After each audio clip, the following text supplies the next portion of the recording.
Hey, welcome back to my channel. I've already been a minimalist for about 5 years, and since I started finding out more about this lifestyle, I've never regretted adopting it. Even though minimalism has a lot of its pros that can serve, I think, the majority of people, it still has some downsides that I think it would be fun to discuss in this video, and I'll share my opinion on these popular questions about the minimalism lifestyle. The first, I would say, problem with minimalism is that we focus too much on our belongings. In our consumer-driven society, we often place excessive importance to material possessions. Sometimes even starting having this minimalist mindset, we still think too much about how to declutter things, where to donate, where to put stuff, how to create new minimal aesthetic at our home. We think too much about how to not buy things. And I find that sometimes it's too much about stuff and not enough about the experiences that you then can have after you adopt this lifestyle. And even though we embrace everything that minimalism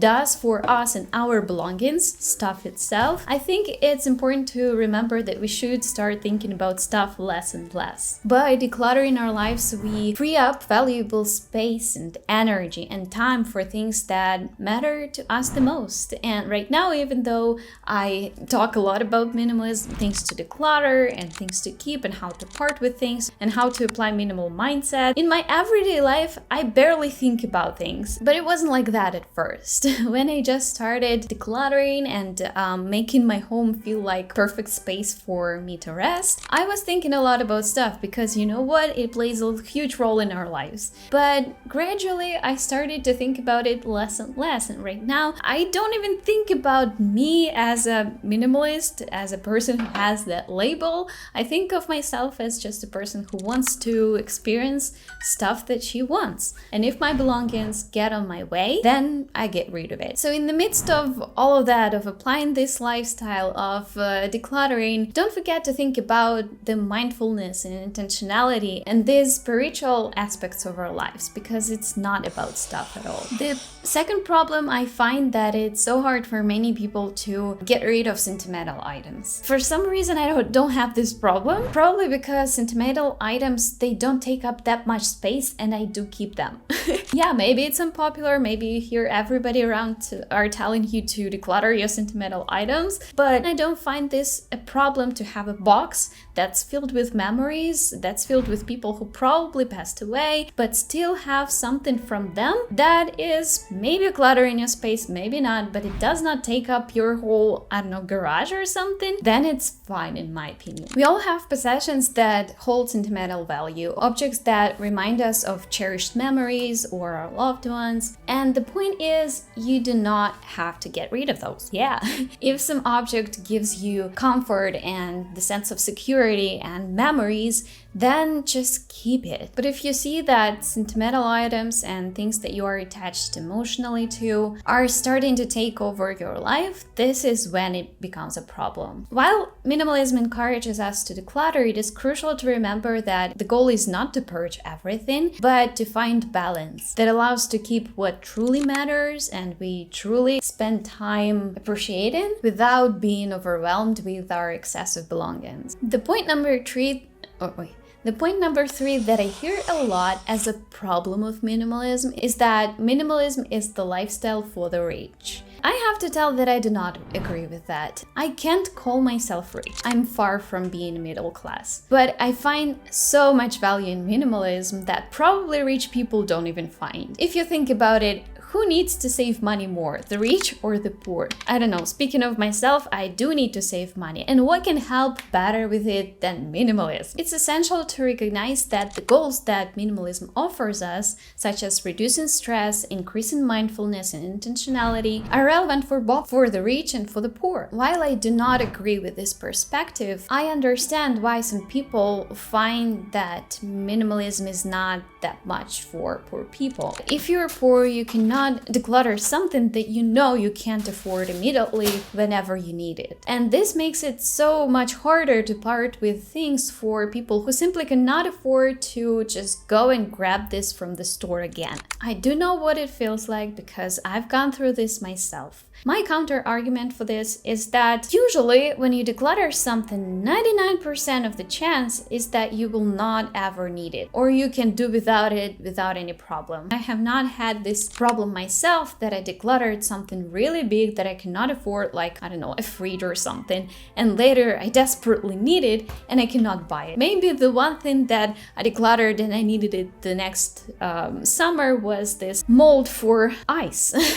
I remember that I decluttered it and the next summer I bought the new one, but it was a cheap item, and most of the items, most of the clutter is not something super expensive. Like, you usually do not have extra computers, extra fridges, extra beds at your home, and if you do have extra of this, you probably don't use it at all because you have one expensive item that you use a lot, and then something simply takes over the property that you actually paid for. Along with it, you spend sometimes money, time, and efforts to maintain something that is considered to be cluttered. So do you really act like a rich person if you declutter something? I don't know. If decluttering something can make you avoid the extra cost of maintaining this stuff, then it's actually the frugal thing to do that may be very applicable to the poor person lifestyle. To sum it up, I do not agree that minimalism is for the rich, but I do agree and I do admit that it's a lot harder sometimes for the poor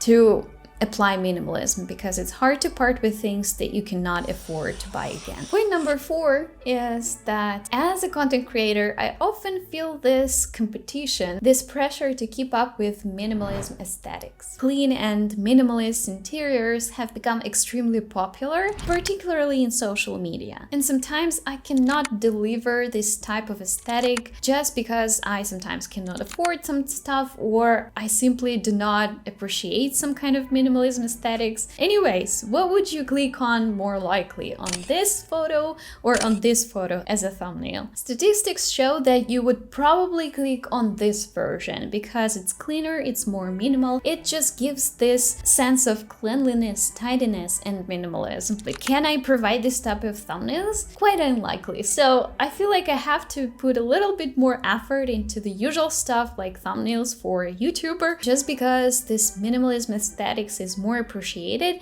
and somebody can afford it and can provide it and somebody not so much. And it is totally okay. However, it's important to remember that minimalism isn't solely about appearances. It is about finding what works best for you and your environment, and we should create spaces that reflect ourselves, not some influencers or trendy apartments, unless you actually like it a lot. Even though I find that this is more relevant for the creators community, I assume that many of us may feel this way just because some beautiful pictures are on Pinterest and are not in our apartments. Comparing ourselves to highly curated minimalist aesthetics can sometimes lead to unnecessary self-criticism, and in this case I'd recommend you to switch what you are looking at, because what you are looking at most of the time is what you really want for yourself, even though sometimes it does not reflect your personality and there are some styles out there that you would like more. And try to find some creators that make